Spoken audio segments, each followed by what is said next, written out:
All right. So today we are going to discuss two chapters. So one will be regional aspiration and another will be recent trends in Indian politics. So these two chapter combiningly, it is having weightage of 12 marks. All right. So here, okay, all right. तो दोनों मिलाकर के क्या है 12 marks का है. तो इसमें जैसा कि अभी सैम्पल पेपर जो आप लोगों का आया था, अगर उस सैम्पल पेपर की अगर हम बात करें तो एज सच जो एमसीक्यू है उसमें तो क्वेश्चन नहीं पूछा है, लेकिन जैसे 2 मार्क्स का क्वेश्चन पूछा या 4 मार्क्स का क्वेश्चन पूछा, तो अगर 12 मार्क्स का ये दोनों चैप्टर को मिला करके है तो हम इन दोनों चैप्टर्स को दोनों ही कैटेगरी और सारी ही कैटेगरी में रखेंगे. हम इसको एमसीक्यू में भी मान करके चलेंगे, हम इसको 2 मार्क्स में भी मान करके चलेंगे जैसा कि सैम्पल पेपर में पूछा गया है, फिर हम इसको 4 मार्क्स पे भी मान करके चलेंगे और 6 मार्क्स पे भी मान करके चलेंगे. तो इसका मतलब हमें खुद को हर सिचुएशन के लिए प्रिपेयर करना है ना. अभी तो रिवीजन का टाइम है तो रिवीजन में हम यही करेंगे. ऑलराइट. तो जो हमारा ऑब्जेक्टिव है, लर्निंग ऑब्जेक्टिव है, हम हमेशा इस चीज को डिस्कस करते हैं, हर सेशन में हम कोशिश करते हैं कि इस चीज को ध्यान में रखें. देखो एक चीज मैं आपको बताती हूँ, गोइंग फॉरवर्ड, अभी तो क्या 12th का एग्जाम है, गोइंग फॉरवर्ड जब आप अपना ग्रेजुएशन करोगे, कभी कंपटीशन के एग्जाम में जाओगे, तो एक चीज याद रखना, किसी भी एग्जाम को क्लियर करने के लिए इट इज वेरी इंपॉर्टेंट कि आप सिलेबस को देखो नहीं, पढ़ो नहीं, उसको ऐसे समझ लो कि भाई ये वो पत्थर की लकीर है या ये वो लकीर है, जैसे लक्ष्मण रेखा थी ना कि उसके पार गए तो you are out, same thing. उसके दायरे में रह करके अपनी तैयारी करो और सिलेबस को अच्छे से अपने जहन में बिठा लो कि मुझे इसी सिलेबस को इसी लाइन पर तैयारी करनी है, तो एग्जाम में रिजल्ट अच्छा आएगा. तो सिलेबस को एकदम से घोल के पी जाना है कि भाई ये चैप्टर्स है, ये इस चैप्टर के टॉपिक्स है और इनमें से ही क्वेश्चंस आने हैं. अब मैं उसको कैसे इनोवेट करूंगा या करूंगी, now it is up to me. मेरी प्रैक्टिस ही मेरे को अच्छे मार्क्स दिलवाएगी एग्जाम में और मुझे टॉप कराएगी एग्जाम में. ऑलराइट. सो इस मोटो को हमेशा बना करके रखना. आई होप मेरा ये इन्फॉर्मेशन थोड़ा अच्छा लगा हो आप लोगों को, क्योंकि मतलब मैंने खुद भी इंप्लीमेंट किया. मैं चाहती जो मेरे स्टूडेंट्स हों या मेरे नोन भी हो तो वो लोग भी इस चीज को इम्प्लीमेंट करें. एनी हाउ ज्ञान है तो अच्छा ही है. चलिए नाउ मूविंग फॉरवर्ड. तो आज हमारा फोकस किस पे है? आज हमारा फोकस है इन दो चैप्टर्स पे, regional aspirations and Indian politics, recent trends and development. जैसा मैंने आपको स्टार्टिंग में बताया, दोनों चैप्टर को मिला करके 12 मार्क्स का वेटेज है, मतलब काफी इंपॉर्टेंट है. बहुत सारी चीजें हैं जो कि आप लोग को नहीं याद रह पाती है या समझ नहीं आता कि भाई क्या करें, कैसे पढ़ें, या इस चैप्टर में क्या इंपॉर्टेंट हो सकता है.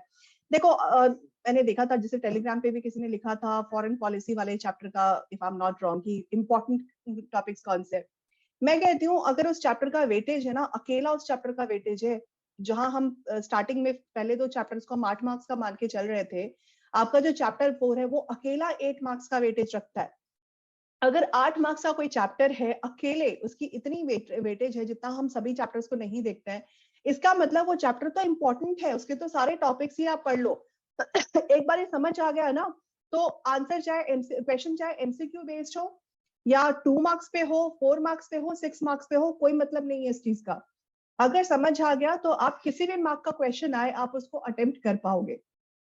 अभी तो आपके पास समय है, आप रिवाइज करो. बहुत सारे सब्जेक्ट्स आई नो दैट, लेकिन आप अगर स्ट्रेटेजी के साथ अपना प्रिपरेशन करते हो, अपना रिवीजन करते हो, तो नथिंग इज इम्पॉसिबल. और इम्पॉसिबल को तो आई एम पॉसिबल भी बोलते हैं. तो इस चीज को दिमाग में रखिए, पॉसिबल है, सब कुछ पॉसिबल है. बस ये आपका खुद का हम कह सकते हैं कि आपकी अंडरस्टैंडिंग और आपका रिविजन, आपका रिटेंशन, यही चीजें आपको एग्जाम में हेल्प करेगा. नाउ चलो अब हम अपने चैप्टर की तरफ आगे बढ़ते हैं. सो लेट्स रिकॉल, जो हम हमेशा करते हैं. सो रीजनल एस्पिरेशन. अब देखो रीजनल एस्पिरेशन इस चैप्टर का नाम क्यों दिया गया है, मतलब क्या है. तो जैसा कि हम लेट्स रिकॉल में हमेशा बोलती हूँ, उसका मतलब ये कि हमें जो हम पढ़ चुके हैं उसको रिकॉल करना है. ठीक है, उसको एक बार रिफ्रेश करना है कि जो पढ़ा था छूट गया हो तो अभी सुन करके आपको याद आ जाए कि अच्छा ये चीज भी थी. ठीक है, और सुनने से इंसान को ज्यादा याद होता है. चलो तो इसको रीजनल एस्पिरेशन इसलिए बोला गया क्योंकि जो हमारी इंडिया है, इंडिया क्या है, इंडिया एक यूनियन है. यूनियन है किसका किसका यूनियन है, तो बहुत सारे स्टेट्स का यूनियन है. बहुत सारे स्टेट्स को मिला करके इंडिया एज अ यूनियन बनता है. ये जो स्टेट्स हैं, जो इसके पार्ट हैं, ठीक है, इन स्टेट्स के को हम रीजन भी बोलते हैं. क्या बोलते हैं इनको? रीजन बोलते हैं. तो अब ये रीजन से क्या हो गया रीजनल, कि मतलब इन स्टेट्स का क्या है, एस्पिरेशन है, रीजनल एस्पिरेशन. चलो मैं अपना वीडियो ऑफ कर देती हूँ, आई डोंट नो क्या हो जाता है कभी कभी इसको। चलिए, सो जो रीजनल एस्पिरेशन का जो मतलब होता है ना, अब देखो एस्पिरेशन जैसे किसी के एस्पिरेंट या कोई एक एस्पिरेंट होता है, हम उसको किसी भी इंसान को एस्पिरेंट या किसी भी स्टूडेंट को एस्पिरेंट कब बोलते हैं, जब उसकी कुछ इच्छा है, इच्छा एज इन कि उसे कुछ प्रिपेयर करना है या उसे कुछ चाहिए, कुछ अचीव करना है। तो कोई भी इंडिविजुअल या ग्रुप जिसे कुछ अचीव करना है, उनके अचीवमेंट को या उनके डिजायर टू अचीव को हम क्या बोलेंगे, एस्पिरेशन बोलेंगे। तो यहाँ पर किसकी डिजायर है, यहाँ पर स्टेट्स या रीजन की डिजायर है। क्या डिजायर है, कि उनको स्टेटहुड मिल जाए, उनको स्टेटहुड मिल जाए। अब ये स्टेटहुड का मतलब क्या है, इनको रिकग्निशन मिल जाए। ठीक है, स्टेटहुड का मतलब यहाँ पर क्या होता है, रिकग्निशन। कि आप जैसे एज एन इंडिविजुअल, मुझे नहीं पता कितने लोग यूट्यूब पर हैं या नहीं है, या मेरे लेक्चर को देख रहे हैं नहीं देख रहे हैं, I don't know about it. लेकिन एक चीज मुझे ये चीज समझ के रखना है, इस चीज को ध्यान में रखना है कि जो भी है, अगर जो भी इस चीज को देख रहा है या उसको पढ़ रहा है, तो उस भीड़ में से अगर मैं आपको रिकग्नाइज कर लूं कि आप एबीसी हैं, ठीक है, तो कितना अच्छा लगता है ना कि भीड़ में मुझे कोई पहचान रहा है। सेम थिंग, सेम डिजायर किसकी होती है, स्टेट की होती है। ठीक है, स्टेट की। तो ऐसे ही जो रीजन्स होते हैं उनके कुछ एस्पिरेशंस होते हैं। ये एस्पिरेशन क्या हुआ, कि उनकी डिजायर है कि उनको रिकग्निशन मिले। अब ये रिकग्निशन क्यों चाहिए, क्योंकि अगर किसी को हम रिकग्नाइज करते हैं तो उसको एक अलग ही एक गुड फीलिंग होता है। ठीक है, और अगर स्टेट्स की हम बात करें तो अगर उन्हें ये रिकग्निशन मिल जाती है तो इसका मतलब क्या हुआ, कि इस रिकग्निशन के बदौलत और इसके थ्रू उन्हें फंड्स मिलेंगे, उन्हें हम कह सकते हैं कि उन्हें उनके डेवलपमेंट का एक नया जरिया मिलेगा कि वो खुद को डेवलप कर सके। जो लोग होंगे, वहां की इकोनॉमी होगी, वो सब कुछ डेवलप होगी। ठीक है, तो ये होता है। तो ये कुछ एस्पिरेशंस है, कुछ डिजायर है कुछ अचीव करने के। इसीलिए इस चैप्टर का नाम दिया गया एस्पिरेशन। अब इस एस्पिरेशन में बहुत सारे ऐसे स्टेट्स हैं या रीजन्स हैं जिनकी ये एस्पिरेशन हुई कि हमें भाई अपना खुद का रिकग्निशन चाहिए। ठीक है, पंजाब हुआ, जम्मू कश्मीर हुआ, नॉर्थ ईस्ट है, साउथ है, सबके अपनी अपनी एस्पिरेशंस थी कि हमें हमारा स्टेटहुड चाहिए। तो अगर ये सारे इश्यूज उठी, कब उठी, 1980s में ये इश्यूज उठी। अब देखो, इंडिया के इंडिपेंडेंस के बाद 1947 के साथ ही क्या हुआ था, इफ यू रिमेंबर, हमने फर्स्ट चैप्टर में डिस्कस किया था जब हमने ये नेशन बिल्डिंग के चैलेंजेस देखे थे, तो क्या देखे थे हमने उसमें, हमने ये चीज देखी कि जो पहला स्टेट ऐसा रहा आंध्र प्रदेश, जिसको स्टेटहुड दिया जाता है on the basis of language, linguistic division. ठीक है, उसके बाद एक सिलसिला ही शुरू हो गया, एक सिलसिला चल निकला कि बहुत सारे स्टेट्स फिर आ गए। अब उस मूवमेंट का नाम था विशाल आंध्रा मूवमेंट। तो ऐसे बहुत सारे स्टेट्स की एस्पिरेशंस हुई कि हमें भी स्टेटहुड चाहिए। 1980s में ये जो एक एस्पिरेशन की जो डिमांड थी या रीजनल एस्पिरेशंस थी, वो काफी तेज हो गई। चाहे वो पंजाब हो, पंजाब को ऑलरेडी 1966 में मिल चुका था, लिबरेशन ऑफ गोवा हो, या 80s तक पहुंचते पहुंचते ऑलमोस्ट बहुत सारे स्टेट को स्टेटहुड मिल चुका था। सिक्किम हमारा इंडिया का एक स्टेट बन चुका था। नॉर्थ ईस्टर्न स्टेट्स में ये इश्यूज देखने को मिली। जम्मू एंड कश्मीर में इश्यूज सिंस आवर इंडिपेंडेंस चल रही थी निरंतर। तो ऐसा मतलब बहुत सारे रीजन्स थे जिनका कुछ एस्पिरेशंस रही। सदर्न स्टेट्स थी, उनकी एस्पिरेशंस रही क्योंकि उनको पॉलिटिकल रिकग्निशन मिला। पॉलिटिकल रिकग्निशन मिलने की वजह से उन्होंने अपनी पहचान बनाई और उनके भी एस्पिरेशंस रहे जो उस जो पॉलिटिकल रिकग्निशन जिनको मिला था, चाहे वो स्टूडेंट्स हों, चाहे वो पॉलिटिशियंस हों, उनका एक ही पर्पस रह गया कि अब रिकग्निशन मिल चुका है तो अब हमें इसको और आगे इंप्रूव करना है। ऑलराइट, चलो। सो अब इन सभी डिमांड्स पे इंडिया का क्या अप्रोच रहा। इंडिया ने जो ये इंसर्जेंसीज तो नहीं बोल सकते, ये एस्पिरेशंस थी, डिमांड्स थी कि हमें भी स्टेटहुड चाहिए on so and so basis. तो इंडिया ने इसको बहुत ही मैच्योरली डील किया। इसको एक हम कह सकते हैं कि डेमोक्रेसी के अंदर रहते हुए, उसके दायरे में रहते हुए इंडिया ने इसको काफी अच्छे से डील किया। अब चाहे अगर मैं पंजाब की बात करूं या पहले हम साउथ से ही शुरू करते हैं, अगर हम सदर्न स्टेट्स की अगर हम बात करें तो यहाँ पर क्या हुआ, कुछ द्रविडियन ग्रुप थे। देखो जो नॉर्थ इंडिया, साउथ इंडिया, ये आज भी हम जितने भी साउथ इंडियन स्टेट्स हैं, तमिलनाडु, कर्नाटका, केरला, आंध्र प्रदेश, उनको हम साउथ इंडिया बोलते हैं, है ना, एज अ होल। तो जो साउथ इंडिया है बेसिकली ये क्या है, ये द्रविडियन पॉपुलेशन है। द्रविड़, द्रविड़ क्या है, एक तरीके से एक आइडेंटिटी है सदर्न इंडियन पॉपुलेशन की।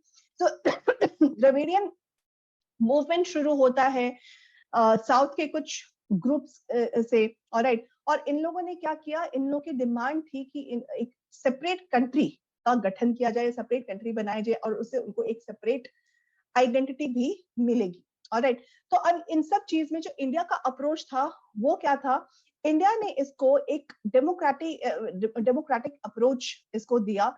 और बेसिकली ये था कि ये सारे इश्यूज जो थे, क्यों ये इसलिए आ रहे थे क्योंकि इंडिया की पॉपुलेशन डाइवर्स थी, और डाइवर्सिटी में और डेमोक्रेसी, क्योंकि डाइवर्स पॉपुलेशन है, डेमोक्रेसी है, सो डेमोक्रेसी क्या करता है, डेमोक्रेसी बेसिकली, अगर हम आर्टिकल 19 के बारे में आपने पढ़ा ही होगा 11th स्टैंडर्ड में, तो डेमोक्रेसी हमें फ्रीडम ऑफ एक्सप्रेशन देता है, फ्रीडम ऑफ स्पीच देता है, ये डेमोक्रेसी का इंट्रिंसिक पार्ट है। सो डेमोक्रेसी अलाउ करता है पॉलिटिकल एक्सप्रेशंस, किसके political expression, regional, okay, regional aspirations के या एस्पिरेंट्स के, ऑलराइट, कि उनका भी पॉलिटिकल एक्सप्रेशन उनको दिया जाए, वो क्या चाहते हैं वो ये बोल सकते हैं। तो इसको एज ए एंटी नेशनल नहीं लिया, उसको इस तरीके से लिया कि ये उनकी एस्पिरेशन है, ठीक है, उसको फुलफिल करना या नहीं फुलफिल करना, या क्या ऑब्लिगेशंस है, क्यों नहीं किया जा सकता, ये इंडिया के ऊपर है कि उस चीज को वो कैसे डील करेंगे, ऑलराइट। तो इसके लिए क्या हुआ, कुछ एरिया ऑफ टेंशंस की अगर हम बात करें, तो क्या एरिया ऑफ टेंशंस थे, क्या टेंशंस इमर्ज हुआ।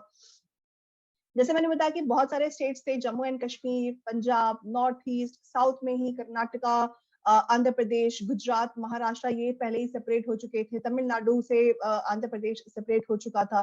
तो इंडिया ने राइट आफ्टर इंडिपेंडेंस ये इश्यूज देखने फेस करने शुरू कर दिए। इनफैक्ट मॉडर्न डे की भी बात करें तो 2000 में 3 स्टेट्स अलग हुए, छत्तीसगढ़, उत्तराखंड और झारखंड, 3 अलग अलग स्टेट से ये सेपरेट होते हैं। 2014 में आंध्र प्रदेश से तेलंगाना सेपरेट होता है। तो मतलब हम कह सकते हैं कि जो एस्पिरेशंस है ये टाइम बाउंड नहीं है, ये कभी भी इमर्ज हो सकता है। इनफैक्ट अभी भी नॉर्थ ईस्टर्न स्टेट्स की अगर हम बात करें, आपने सुना होगा बोडोलैंड, है ना। सो ये क्या है, ये इमर्जिंग इश्यूज हैं और ये निरंतर कहीं ना कहीं रहते हैं, दब जाते हैं, लेकिन ये हमेशा चलते ही रहते हैं। अभी जो रिसेंट सेपरेट हुआ है स्टेट, वो तेलंगाना है, जो कि आंध्र प्रदेश से हुआ 2014 में। पर ये एंड नहीं है, और भी आगे हो सकता है। इनफैक्ट अभी रीऑर्गेनाइजेशन हुई जम्मू एंड कश्मीर की 2019 में, जब उसको स्टेट से हटा करके यूटी बना दिया गया, उसको डिवाइड कर दिया गया जम्मू कश्मीर और लद्दाख में। तो मतलब इस तरीके की रीऑर्गेनाइजेशन इंडिया देख रहा है, देख चुका है और देखता रहेगा। हो सकती है, क्यों, क्योंकि टाइम चेंज होता रहता है, लोगों की डिमांड्स चेंज होती रहती है। अगर डेमोक्रेसी को रिटेन करना है, उसको बना करके रखना है, और तो इसके लिए बहुत जरूरी है कि इन सभी मुद्दों को, जो भी सेपरेटिज्म से एक तरीके से हम कह सकते हैं कि वो फर्दर सेपरेट ना हो या डाइवर्सिटी को कोई नुकसान ना पहुंचे, तो इस तरीके की जो डिमांड्स होते हैं उनको फुलफिल करना भी गवर्नमेंट को जरूरी हो जाता है, ऑलराइट। सो इसके अलावा अगर हम जो पहला जो इश्यू हम डिस्कस करेंगे यहाँ पर, वो है जम्मू एंड कश्मीर का। जम्मू कश्मीर जैसे ही हमको इंडिपेंडेंस मिली, तभी से वो एक बोन ऑफ कंटेंशन रहा बिटवीन इंडिया एंड पाकिस्तान। इसके बीच में रहा, इंडिया और पाकिस्तान में। क्योंकि इंडिया का जब फ्रीडम स्ट्रगल चल रहा था, तो एक रहमत अली वाज अ स्टूडेंट, और एक और स्टूडेंट है, उसका नाम मुझे एग्जैक्टली याद नहीं है, Rahmat Ali and some other person had been there. तो उन लोगों ने क्या किया, ये 2 लोग थे जिन लोगों ने Pakistan as a separate nation, और वो पाकिस्तान का जो नाम था, जो एब्रिविएशन था, वो क्या था, उसके ऊपर उन्होंने अपने व्यूज दिए थे। जैसे पाकिस्तान पंजाब का रीजन, मतलब पी से पंजाब, ए से अफगानिस्तान, के से कश्मीर, ओके। सो इस तरीके से पूरा पाकिस्तान का, तान से बलूचिस्तान, तो पूरा पाकिस्तान का एक डेफिनेशन उन्होंने तैयार किया।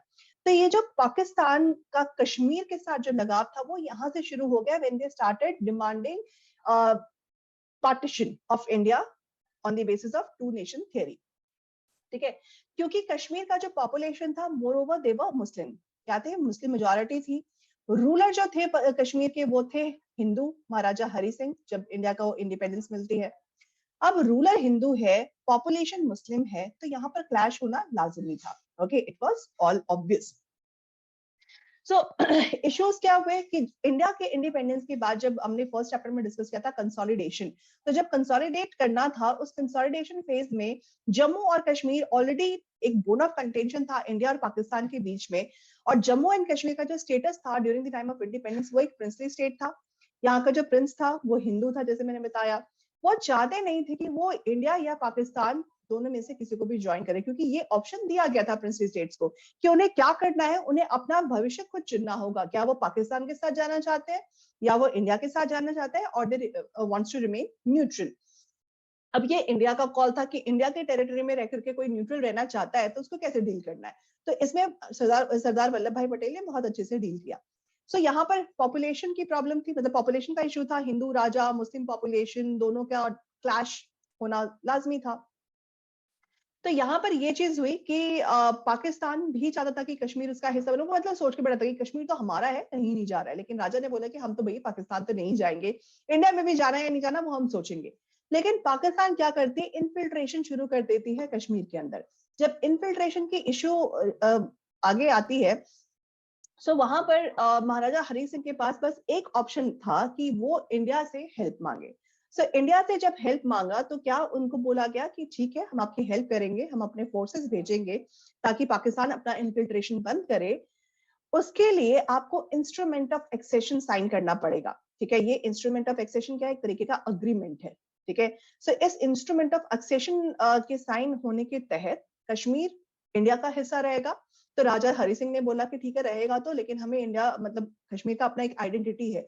तो उसके लिए ये चीजें फर्दर जो डेवलपमेंट्स हुई कश्मीर में वो ये हुआ कि उनका खुद का कॉन्स्टिट्यूशन था, उनका खुद का फ्लैग था।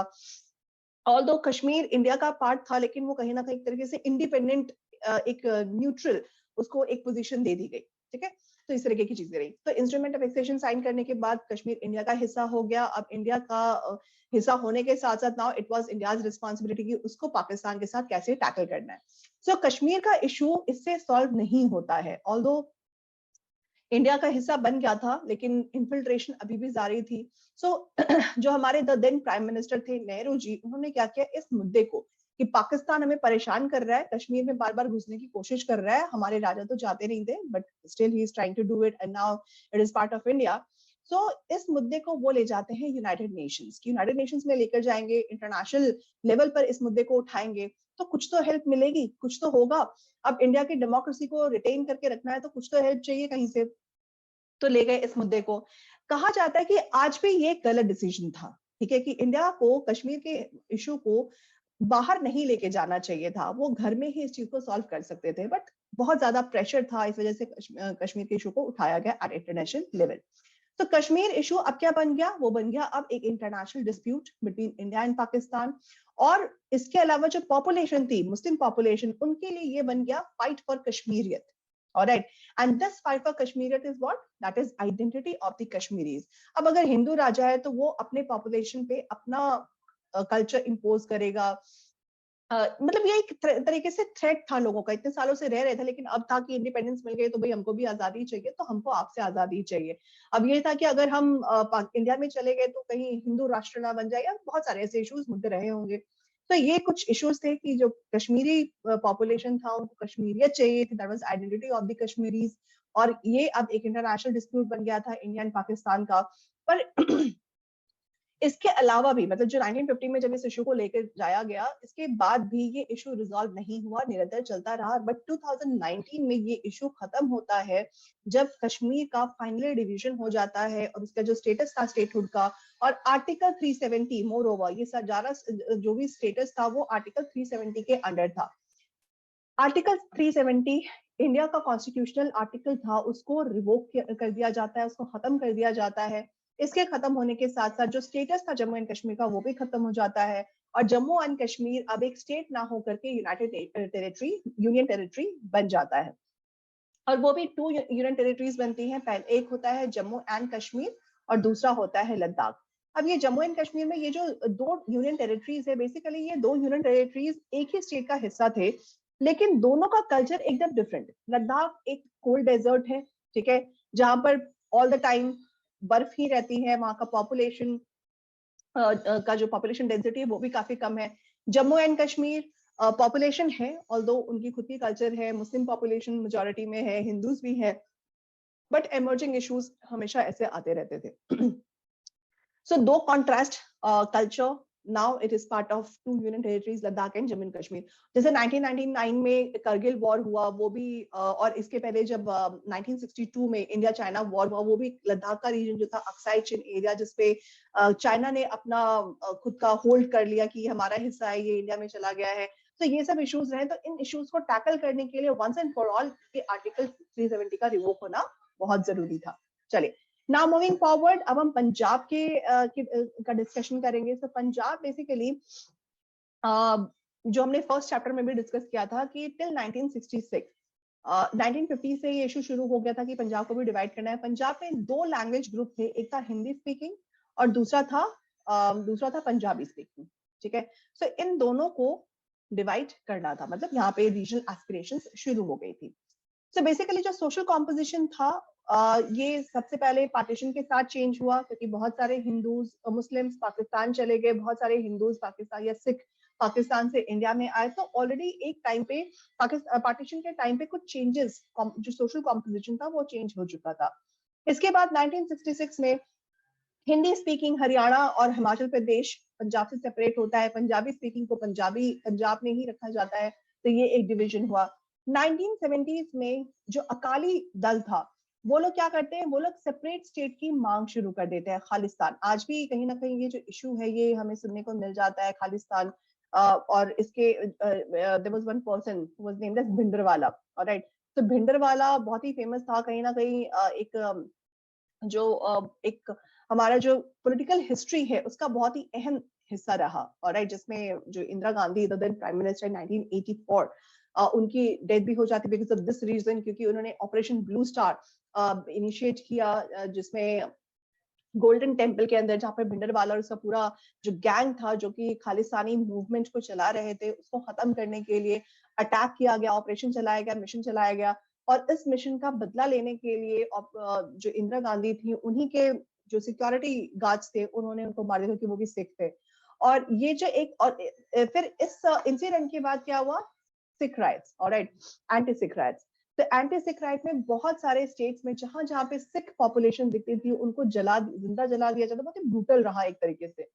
और इस ब्लॉट को, क्योंकि कांग्रेस रिजीम में उस समय राजीव गांधी प्राइम मिनिस्टर थे, तो इस ब्लॉट को खत्म करने के लिए 2004 में जब कांग्रेस जीत जाती है, तब प्राइम मिनिस्टर बन जाते हैं मनमोहन सिंह, वो भी कांग्रेस के अंडर, कांग्रेस पार्टी से। तो ये एक तरीके से अपने जो पाप थे उसको धोने की कोशिश की जाती है, एनी हाउ क्या। तो चलो, सो बेसिकली ये जो वायलेंस था, साइकिल ऑफ वायलेंस था, जो अकाली दल वाला जो हम बात कर रहे थे, तो एक तरीके से जो लीडरशिप थी पाकिस्तान में, जो सेपरेटिज्म का जो मूवमेंट था, वो मॉडरेट अकालीज से निकल करके एक्सट्रीमिस्ट एलिमेंट के हाथों में चली जाती है, जो कि एक तरीके से आर्म्ड इंसर्जेंट्स होते हैं। और ये जो मिलिटेंट ग्रुप थे, इनका हेडक्वार्टर गोल्डन टेम्पल के अंदर होता है, जो कि मैंने आपको बताया भिंडरवाला केस, तो गोल्डन टेम्पल के अंदर होता है अमृतसर में। और ये यहाँ से मतलब इस जो आर्म ऑपरेशन जो ये लोग चला रहे थे, उससे गोल्डन टेम्पल एक स्पिरिचुअल प्लेस की जगह आर्म्ड फोर्ट्रेस बन के रह जाता है, ऑलराइट। सो जून 1984 में गवर्नमेंट ऑफ इंडिया एक ऑपरेशन चलाती है, that was operation blue star, जिसको एक कोड नेम दिया जाता है। गोल्डन टेम्पल में इस ऑपरेशन को चलाना है, जिससे कि जितने भी इंसर्जेंट्स हैं उनको मारा जा सके या उनको निकाला जा सके।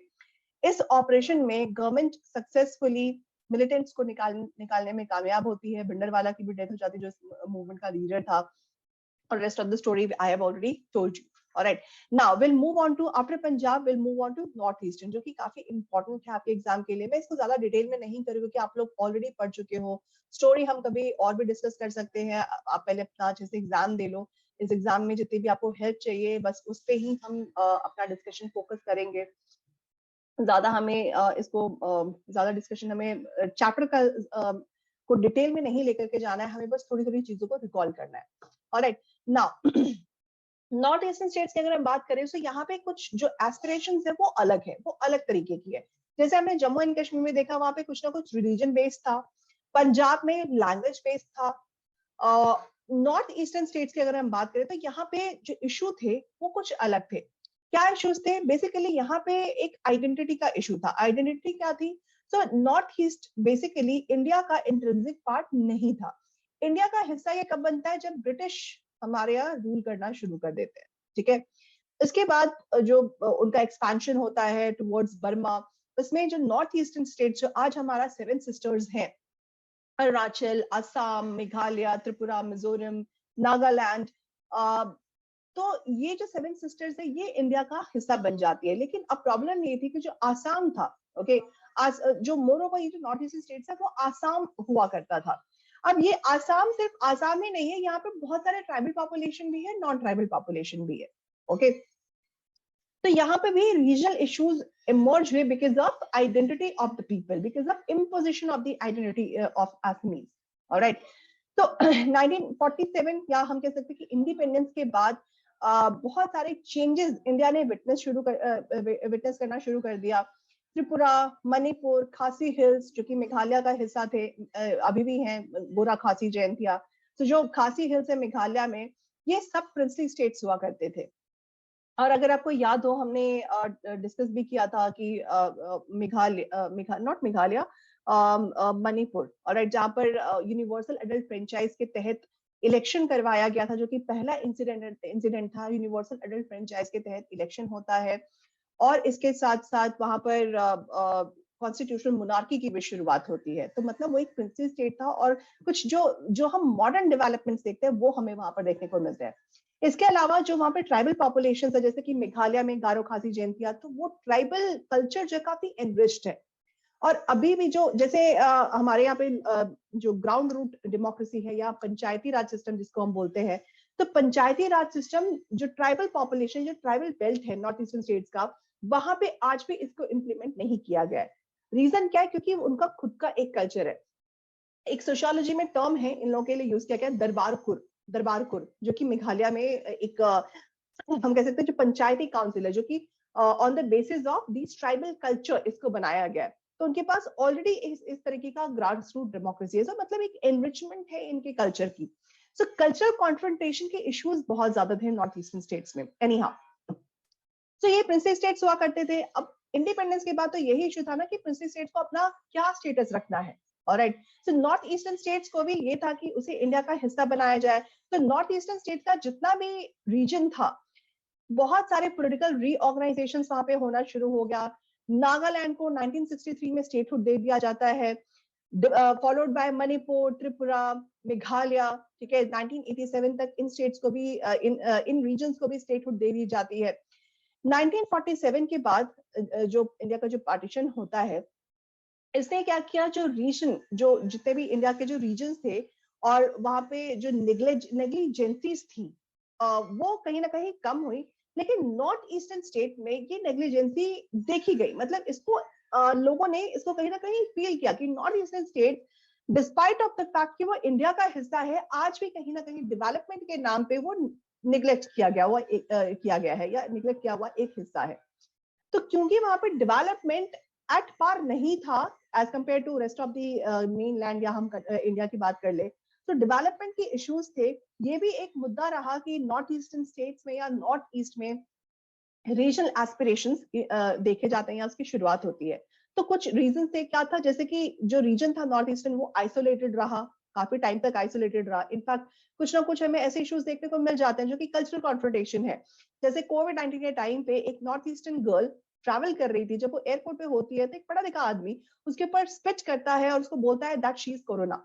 ओके, तो ये कुछ इश्यूज है जो हमारे माइंड में चल रही हैं और उसको हम अभी भी एक्सेप्ट नहीं कर पाए कि नॉर्थ ईस्ट इंडिया का ही इंट्रिंसिक पार्ट है, वहां के लोग भी इंडियंस ही हैं, तो हमें भी उनको भी इक्वली ही ट्रीट करना चाहिए। तो ये कुछ इश्यूज अभी भी हैं। अब आप सोच सकते हो कि अगर आज के डेट में ये इश्यूज है, तो आज से 40s में या फिर 80s में क्या कर रहा होगा, ऑलराइट। तो ये चीजें रही। तो जो नॉर्थ ईस्टर्न स्टेट है वहां पे आइसोलेशन का एक इशू रहा। इसके साथ साथ जो कॉम्प्लेक्स सोशल कैरेक्टर है कि वहां पे ट्राइबल पॉपुलेशन भी है, नॉन ट्राइबल पॉपुलेशन भी है, उनका कन्फ्रंटेशन है, फिर दोनों का मिला करके इंडिया के मेनलैंड पॉपुलेशन से कन्फ्रंटेशन है। तो ये कुछ इश्यूज वहां पर रहे। इसके साथ साथ बैकवर्डनेस, जो जो डेवलपमेंटल बैकवर्डनेस है, टेक्नोलॉजिकल बैकवर्डनेस है, ये कुछ इश्यूज रहे जो एक तरीके से कह सकते हैं कि सेपरेटिज्म या रीजनल एस्पिरेशंस का रीजन है in north eastern states. So basically जो नॉर्थ ईस्टर्न स्टेट्स है वो इंटरनेशनल बॉर्डर शेयर करती है म्यांमार के साथ, काफी बड़ा इंटरनेशनल बॉर्डर है और कहीं ना कहीं एक तरीके से ये कनेक्टिंग एजेंट है साउथ एशिया का साउथ ईस्ट एशिया से, जो आसियान कंट्रीज है, ठीक है। तो कुछ इशू, पॉलिटिकल इश्यूज रहे, या हम कह सकते हैं कि कुछ इश्यूज रहे जिसने नॉर्थ ईस्ट की पॉलिटिक्स को डोमिनेट करा हुआ है, जैसे रीजनल एस्पिरेशंस की कुछ हमें डिमांड्स देखने को मिलते हैं। तो क्या है, पहला तो है कि डिमांड ऑफ ऑटोनॉमी, कि इनको ऑटोनॉमी दी जाए। दूसरा है जो सेसेशन मूवमेंट है। तीसरा है ऑपोजिशन ऑफ आउटसाइडर्स, ऑलराइट, कि आउटसाइडर कोई भी नॉर्थ ईस्टर्न स्टेट्स में ना आए तो उनको अपोज करना। तो ये कुछ 3 इश्यूज हैं जिसने नॉर्थ ईस्ट की पॉलिटिक्स को डोमिनेट करके रखा है। पहला क्या है, demand for autonomy, second is opposition of the outsiders, and third is movement of cessation. Alright, ये कुछ डिमांड्स है। सो बहुत सारे अभी भी जो ट्राइब्स है, जैसे कि बोडोस, कार्बीज, दिमसाज, इनकी अभी भी ये डिमांड्स है कि उन्हें सेपरेट स्टेट चाहिए, जैसे कि बोडोलैंड, मैंने एक टर्म यूज किया था बोडोलैंड। अच्छा, इन सब जो एस्पिरेशंस है, इसमें स्टूडेंट्स का रोल आपको काफी ज्यादा देखने को मिलेगा। जो कॉलेज बेस्ड या university based college student unions होते हैं, ये लोग ऐसे इश्यूज में काफी बढ़ चढ़ के हिस्सा लेते हैं, उनका आपको काफी ज्यादा पार्टिसिपेशन देखने को मिलता है। ऑलराइट, चलिए, now will move on to south. तो साउथ इंडिया में हम पहले भी फर्स्ट चैप्टर में इसको डिस्कस कर चुके हैं। जो द्रविड़ मूवमेंट था, उसकी शुरुआत होती है, और जब 1967 में इलेक्शन होते हैं, उसमें द्रविड़ मुनेत्र कज़ागम वो लोग इलेक्शन जीते हैं। वो भी जो कांग्रेस का स्टेल वॉच होता है, जो कांग्रेस के जो सबसे सीनियर मोस्ट लीडर होते हैं, जो कभी इलेक्शन नहीं हारे, के कामराज, वो तमिलनाडु से हार जाते हैं अगेंस्ट डीएमके। और रीजन क्या था? रीजन था anti Hindu, sorry, anti Hindi campaign, क्योंकि ऑफिशियल लैंग्वेज एज हिंदी को लेकर के नॉर्थ में, मतलब दिल्ली में ये डिस्कशन चल रहा था कि हिंदी को ऑफिशियल लैंग्वेज बना दिया जाए, लेकिन जो साउथ इंडियन पॉपुलेशन थी या साउथ इंडियन स्टेट्स थे, वो इस चीज को लेकर के एक्सेप्ट नहीं कर रहे थे। तो ये एक कल्चरल इशू कॉन्फ्रंटेशन हुई between north and south India. ये एक इशू रहा जिस वजह से कांग्रेस हार गई और डीएमके पहली बारी पावर में आता है। और ये जो एजिटेशन था, ये स्टूडेंट्स के द्वारा शुरू की जाती है, स्टूडेंट्स का इसमें बहुत बड़ा रोल रहा। तो किसी भी पॉलिटिक्स में जो इमर्जिंग एस्पिरेंट्स होते हैं या एस्पिरेशंस होती है, वो स्टूडेंट्स की तरफ से आती है, चाहे वो नॉर्थ ईस्टर्न स्टेट्स हो या वो साउथ इंडिया हो। ऑलराइट, इनका भी जो cultural confrontation, that is one of the issues in south. Alright, now अब अगर हम international internal boundaries, drawing of internal boundaries की अगर हम बात करें, तो मैंने कुछ आपको कुछ एग्जांपल्स दिए थे, जैसे कि छत्तीसगढ़, झारखंड और उत्तराखंड, ये स्टेट्स क्रिएट किए गए। कब किए गए? 2000 में किया गया, ईयर 2000 में। छत्तीसगढ़ मध्य प्रदेश से सेपरेट होता है, झारखंड बिहार से सेपरेट होता है, उत्तराखंड यूपी से सेपरेट होता है। तीनों ही इश्यूज या तीनों ही जो सेपरेट हुआ है, जो तीनों स्टेट सेपरेट हुए हैं, इन तीनों स्टेट के सेपरेशन का रीजन क्या है? रीजन यहाँ पर जो रीजनल एस्पिरेशंस है वो कुछ डिफरेंट थे। झारखंड की बात करें तो यहाँ पर डेवलपमेंटल इशू था कि बिहार, जो कि नॉर्थ बिहार अगर हम बोल सकते हैं उसको आज के डेट में, जो बिहार का जो हिस्सा था, जो नॉर्थ नॉर्दर्न बिहार हम बोल सकते हैं, तब बोल सकते थे, now it is Bihar now.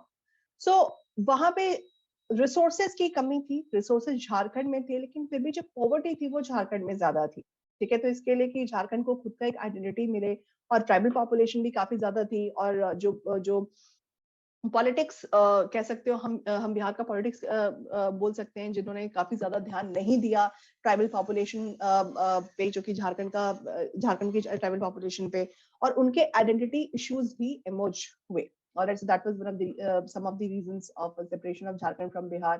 Uttarakhand, क्योंकि एक हम कह सकते हैं कि वो अंडर यूटिलाइज्ड रीजन था, क्योंकि उसको ध्यान नहीं दिया, उसके टूरिज्म की काफी पोटेंशियल थे। नाउ अब उत्तराखंड एक अकेला एक स्टेट है, लेकिन उसकी पोटेंशियल अब देखने को मिल रही है कि वो काफी डेवलपमेंटल वर्क भी हो रहे हैं, टूरिज्म में भी काफी आगे है। छत्तीसगढ़, यहाँ पर सेम ट्राइबल पॉपुलेशन का इशू, ट्राइबल आइडेंटिटी का इशू, इसके साथ साथ डेवलपमेंट को लेकर के इश्यूज, जैसे कि Naxalite problem, that was another major reason. तो इस वजह से 2000 में ये सेपरेशन हमें देखने को मिलती है। इसके अलावा जो डिमांड था सेपरेट स्टेट का फ्रॉम पंजाबी स्पीकिंग पॉपुलेशन, उसको एड्रेस किया गया 1966 में। पंजाब को एक सेपरेट स्टेट बनाया गया। आंध्र प्रदेश ऑलरेडी बन चुका था, दैट वाज इन 1952 इटसेल्फ, जब विशाल आंध्रा मूवमेंट होता है। महाराष्ट्र और गुजरात भी डिवाइड हो चुके थे। तो मतलब 1980s आते आते बहुत सारे स्टेट्स ऑलरेडी डिवाइड हो चुके थे। अब इंडिया का अप्रोच क्या था टुवर्ड्स डाइवर्सिटी, ये हम पहले ही डिस्कस कर चुके हैं। सिर्फ इंडिया का अप्रोच ये था कि पीसफुली हमें सब कुछ करना है, पीसफुली हमें इस तरीके से करना है कि हमारी डेमोक्रेसी मेंटेन रहे, वो उसको रिटेन करना है, और जो फर्दर जो डाइवर्सिटी है उसको भी हम रिस्पेक्ट करें, उसको भी ध्यान में रख करके हम अपना फर्दर एक्शन ले या डिसीजन ले। तो इंडिया ने डेमोक्रेटिक अप्रोच अडॉप्ट किया towards the question of diversity to retain diversity. Alright, तो ये कुछ रीजनल एस्पिरेशन के ऊपर हमारा डिस्कशन था। इसके ये कुछ इंपॉर्टेंट चीजें थी जो हमने इसमें डिस्कस किया। Now will move towards some questions. Alright, so MCQ based questions की अगर हम बात करें तो मैंने एक क्वेश्चन दिया यहाँ पर, India Pakistan issue was taken to the United Nations organisation which in its resolution dated 21st April 1948 recommended which of the following process to resolve the issue। तो मैंने जैसे बताया कि इंडिया पाकिस्तान का इशू 1950s में यूएन में लेके जाए, 1948 में रादर यूनाइटेड नेशंस में लेकर के जाते हैं कौन, जो हमारे तब के प्राइम मिनिस्टर थे। तो उसका मतलब उस जो रेजोल्यूशन में जो रेकमेंड किया गया वो कौन से इशू को रिजॉल्व करने के लिए उसका रिकमेंडेशन दिया गया। तो पहला क्या है, Pakistan had to withdraw its entire nationalities who entered into Kashmir. India needed to progressively reduce its forces so as to maintain law and order. Plebiscite was to be conducted in a free and impartial manner. तो उस resolution के तहत क्या क्या कौन कौन से statements correct है। ऑलराइट, तो इसका जो आंसर है वो डी है। ये तीनों ही पॉइंट्स वहां पर दिए गए क्योंकि यूनाइटेड नेशंस को इस इशू को रिजॉल्व करना था। तो इसमें क्या किया, उन्होंने पाकिस्तान को बोला कि भाई ठीक है, जितने भी तुम्हारे इन्फिल्ट्रेटर्स हैं, जितने भी लोग हैं, उन सबको तुम कश्मीर से वापस लेकर के जाओ। इसके साथ साथ इंडिया को एक प्रोग्रेसिव अप्रोच अडॉप्ट करना है और उसे क्या करना है, जो भी उसने अपनी फोर्स भेजी है उसको वापस ले ले और लॉ एंड ऑर्डर को मेंटेन करने की कोशिश करे। इसके साथ साथ जब वहां पे पीस रिस्टोर हो जाता है, then plebiscite has to be conducted in free and impartial manner. कोई भी किसी भी तरीके का दबाव नहीं देना है, प्लेबिसिट करवाना है, जो भी लोग चाहते हैं उस हिसाब से डिसीजन लिया जाएगा। So D is the right answer of this question. Now, next, Punjab Accord was signed between Longowal and Rajiv Gandhi, I.K. Gujral and Akali Dal, Indira Gandhi and Longowal, Punjab and Haryana. So Punjab issue basically जो Punjab accord था वो Rajiv Gandhi regime में sign किया जाता है लोंगोवल and Rajiv Gandhi के बीच में। Alright, next 2 marks question मैंने लिया है, highlight any issues that dominate the politics of North east India. कोई भी 2 इश्यूज जिसने नॉर्थ ईस्ट की जो पॉलिटिक्स है उसको डोमिनेट किया है। तो मैंने ये चीज डिस्कस की थी। ऑलराइट, तो यहाँ पर आपको थोड़ा सा इंट्रोडक्शन देना है। इंट्रोडक्शन में आप लिखोगे regional aspirations of North East that reached to a turning point in 1980s और सर्टेन इश्यूज यू विल, क्योंकि 2 मार्क्स का क्वेश्चन है तो आप यहाँ पे एक लाइन का introduction that is more than enough. Now you will talk about issues and further you will continue. तो यहाँ पर 2 इश्यूज आपको डिस्कस करने हैं, तो मैंने यहाँ पे 2 ही इश्यूज डिस्कस किया है। ऑल द 3 इश्यूज थे। तो पहला क्या है, डिमांड फॉर ऑटोनॉमी। किसकी ऑटोनॉमी, जो स्टेट्स हैं, जो रीजन्स हैं। तो ये इशू शुरू होता है आसाम में। जो ऑटोनॉमी का जो इशू है ये आसाम में शुरू होता है। बेसिकली क्या ये इशू था, सो आसाम में आसामीज पॉपुलेशन, मतलब जो आसामी स्पीकिंग पॉपुलेशन थे और नॉन आसामीज पॉपुलेशन थे। तो आसामीज लोगों का गवर्नमेंट था, so these non Assamese people felt कि जो आसामीज गवर्नमेंट है वो लोग आसामीज लैंग्वेज नॉन आसामीज पे इम्पोज करेंगे। ऑलराइट, सो एक लैंग्वेज ने बहुत सारे स्टेट्स को और सबसे पहले आंध्र प्रदेश को अलग करवा दिया। तो लैंग्वेज एक बहुत बड़ा हथियार है। ओके, इस वजह से क्या हुआ, जो नॉन आसामीज पॉपुलेशन थे दे स्टार्टेड डिमांडिंग, और जो ट्राइबल पॉपुलेशन थे they started demanding separation from Assam. Alright, second मैंने लिखा है यहाँ पर मूवमेंट फॉर सेसेशन। तो इंडिपेंडेंस के बाद क्या हुआ, जो मिजो हिल एरिया था उसको एक ऑटोनॉमस डिस्ट्रिक्ट बनाया गया। आसाम का हिस्सा हुआ करता था, इसको ऑटोनॉमस डिस्ट्रिक्ट बना दिया गया। लेकिन कुछ जो मीजो ट्राइब है, तो these Mizos they believed that they were never part of British India. So अगर ब्रिटिश इंडिया का हिस्सा नहीं थे, then how they could be part of Indian union. इसका मतलब उनको इंडियन यूनियन का भी हिस्सा नहीं हो सकते। इसके लिए मूवमेंट फॉर सेसेशन शुरू हुआ, जिसने पॉपुलर सपोर्ट गेन किया। Assam government failed to respond adequate adequately to Great Famine of 1959 in Mizo Hill. So Mizo Hill area में 1959 में famine आता है, उसको गवर्नमेंट रिजॉल्व करने में या उस पे कुछ भी हम कह सकते हैं डिसीजन लेने में या कोई भी एक्शन लेने में उन लोगों ने देरी कर दी या नहीं की, इस वजह से वहां पे रीजनल एस्पिरेशंस की डिमांड शुरू हो जाती है. So this is one of the issues. Third was against the outsider, तो आप उसको भी मेंशन कर सकते हैं. Now 6 mark question. Period since 1980 accentuated the tensions and tested the capacity of democratic politics to accommodate the demands of the diverse sections of society. What lessons can we draw from regional aspirations? तो हम क्या क्या lessons draw कर सकते हैं regional aspirations से?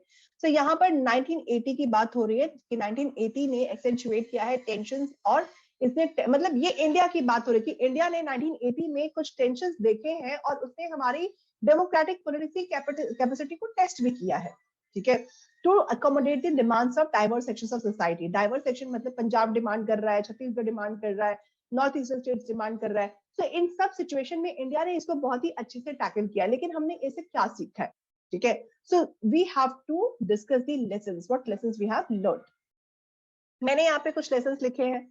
तो basically अब ये 6 मार्क का क्वेश्चन है. तो 6 मार्क के क्वेश्चन में as I always tell you कि थोड़ा सा इंट्रोडक्शन, 6 पॉइंटर्स और थोड़ा सा कंक्लूजन. ऑल्दो मैंने यहाँ पे कंक्लूजन कहीं भी मेंशन नहीं किया क्योंकि ये आपका हिस्सा है, ये आप इसको कंक्लूड करोगे, बस एक लाइन लिख देनी है, दैट इज इट. लेकिन ये 6 पॉइंट्स तो मैंडेटरी है कि भाई आपको अगर 6 मार्क्स का क्वेश्चन है तो 6 पॉइंट्स तो लिखने ही लिखने हैं. इससे कम नहीं लिखना है, इससे ज्यादा 1 पॉइंट आप बढ़ा सकते हो, लेकिन आपको लिखना ही लिखना है. तो यहाँ पर मैंने मेंशन किया है कि इंडिया ने विटनेस किया है दो टेंशन जो कि पंजाब, जम्मू कश्मीर, नॉर्थ ईस्ट में दिखे. बट जो टेंशन था इसने हमारी डेमोक्रेटिक पॉलिटिक्स की कैपेसिटी को भी टेस्ट किया है कि हम फेल तो नहीं हुए, बट इट हैज टेस्टेड अस. सो हमने इससे कुछ लेसन सीखे कि हमारा टेंशन का माहौल बन गया था, लेकिन लेसन से देकर के गया. क्या था? सॉरी, पहला लेसन ये था that regional aspirations these are part of democratic politics. क्यों? क्योंकि डेमोक्रेसी क्या देता है? Freedom of expression. So that was their expression. They were free to express what do they want. तो उनकी want क्या थी, उनका desire क्या था? That they want a separate nation, separate state. So regional aspiration को इंडिया ने कैसे लिया? That this is part of democratic politics. कि लोगों को बोलने का अधिकार है, expression का अधिकार है, so they have expressed their thought. Then the best way to respond to regional aspiration through democratic negotiations rather than suppression. कि उसको अगर suppress किया तो further क्या होगा? Further rebellion होगा, further revolution तो नहीं but rebellion होगा, further terrorism आएगा. तो suppress नहीं करना है, उसको negotiation के तहत या negotiation के through उसको tackle करना है. Then significance of power sharing. इनको ना आप as a heading आप लिख सकते हो और इसको आप further elaborate भी कर सकते हो.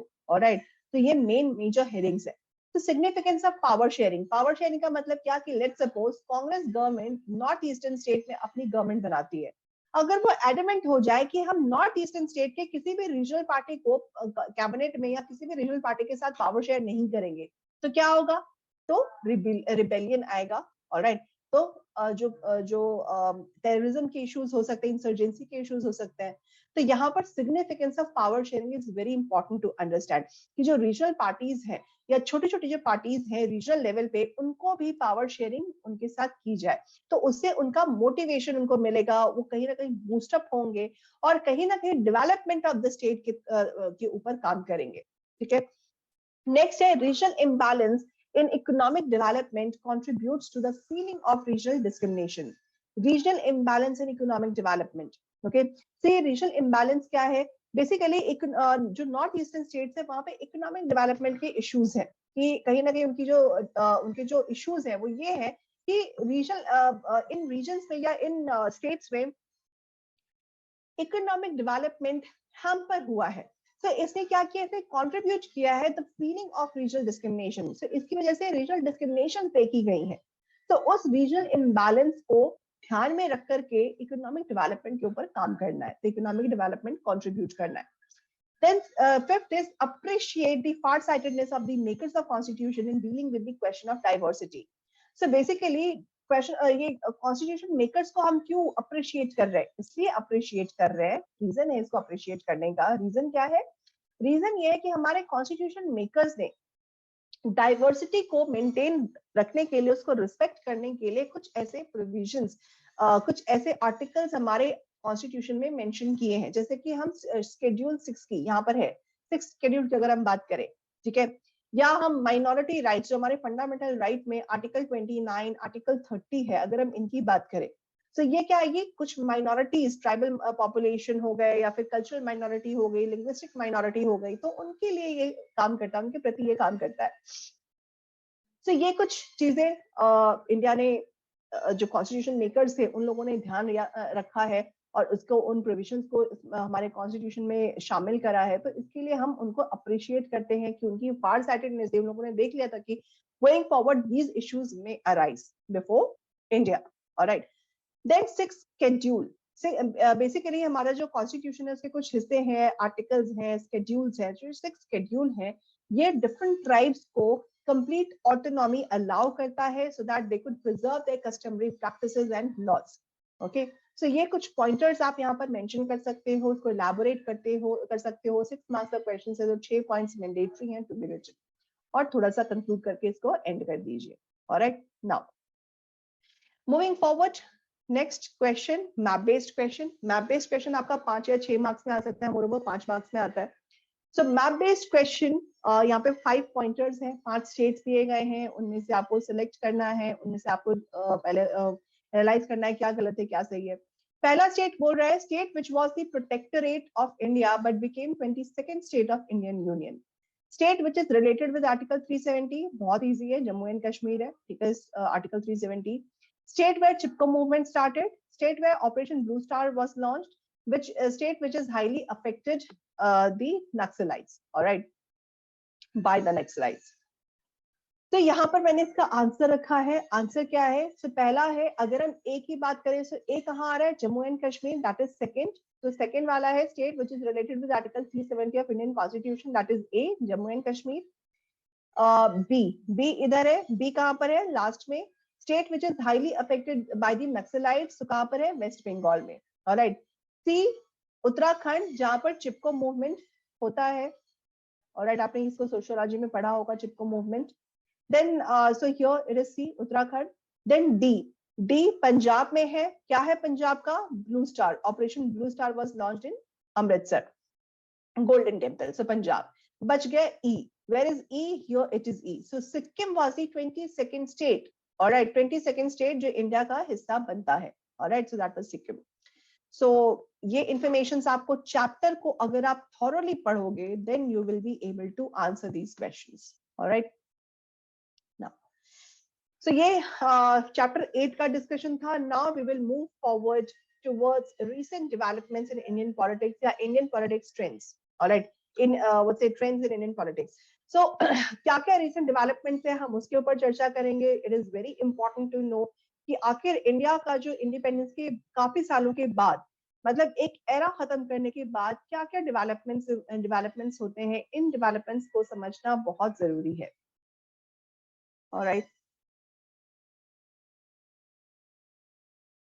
चलिए, तो फर्स्ट हमारा let's recall. So let's recall section में हमें पूरा चैप्टर को हम रिकॉल करेंगे, कौन कौन से इश्यूज हमें देखने को मिले या कौन कौन से इश्यूज इंडिया ने फेस किया, खास करके जो पॉलिटिकल ट्रेंड था उसमें कौन कौन से इश्यूज रहे, तो हम उस इन ट्रेंड्स को डिस्कस करेंगे। तो मोरोवर जो इश्यूज थे रिलीजन बेस्ड थे या कास्ट बेस्ड थे, ये कुछ इश्यूज इंडिया ने फेस किया। और जैसे कि जो अगर हम मोटा मोटी अगर हम देखें कि क्या क्या इश्यूज रहे हैं, तो पहला इश्यूज क्या रहा है?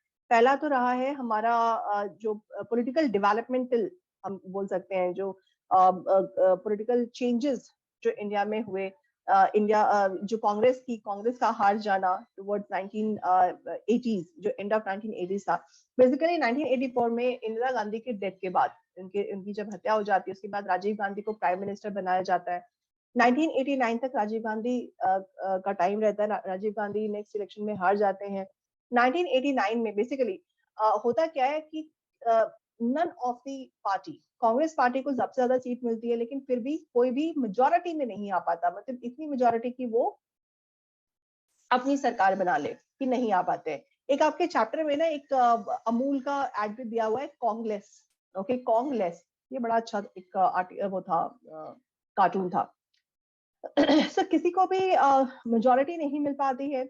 इस वजह से क्या होता है, इस वजह से कोई भी party, opposition, Congress, none of the party, कोई भी पार्टी अपना गवर्नमेंट नहीं फॉर्म कर पाती। तो ये एक पॉलिटिकल डेवलपमेंट देखने को मिला।